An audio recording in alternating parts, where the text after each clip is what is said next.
Are you adding your reverbs just like that through a bus track and you're letting some signal flow through that and that's about it? Then I really think you're doing something wrong. You need to automate a lot of stuff in Logic, and doing automation is going to bring a lot of interesting elements in your song. And one of the cool ways to automate is automating your reverb. It's almost like you're going to hear the reverb when there's space in the song, and you're not going to hear the reverb when there's something else going on in the song. And that really cleans up your track. It's not going to muddy your track, right? So today I'm going to teach you how to sidechain your reverb on a track so that it's going to shine in places where there is actually a space in the track. I'm Florina Jain, otherwise known as Flow of Music. And if you like music production related videos, then you need to subscribe to my channel. Let's get into the video. Now I have a guitar track.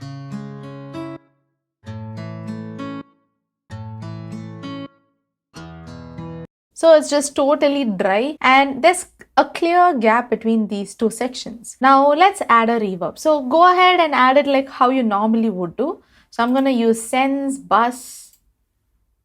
I'm just going to add Chroma Verb. And let's take a minute before we change these settings. But before that, if I just send it inside.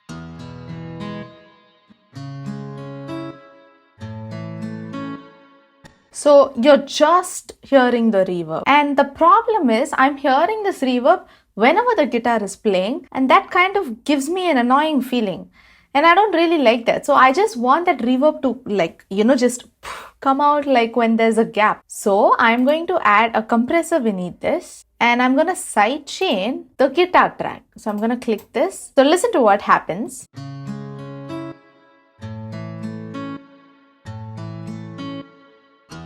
So if you're not wearing headphones, I suggest you put them on and listen to the places where there's gap. So the reverb is not coming in when the guitar is playing, but it's only creeping in when there's a space.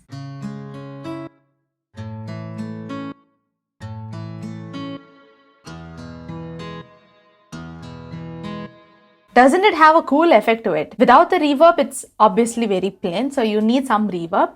But having the reverb constantly throughout the track is also making it a little muddy. So you can use this kind of an effect on vocal tracks specifically because there's a lot of tendency for beginners to just soak up their vocal tracks completely on a reverb and make it like completely have that ambient sound, which also makes it worse. So you can actually sidechain. So if you're wondering what I mean by sidechain, just click the link that you see in the screen and it'll lead you to a video where you learn about sidechain. But then you're going to make the reverb come in and shine when you have space in the mix. So use it on a vocal track and it's going to sound really amazing, especially when you have a long reverb and you want that to, just sustain for a while. You can put that on places where there is actually a gap in the vocal.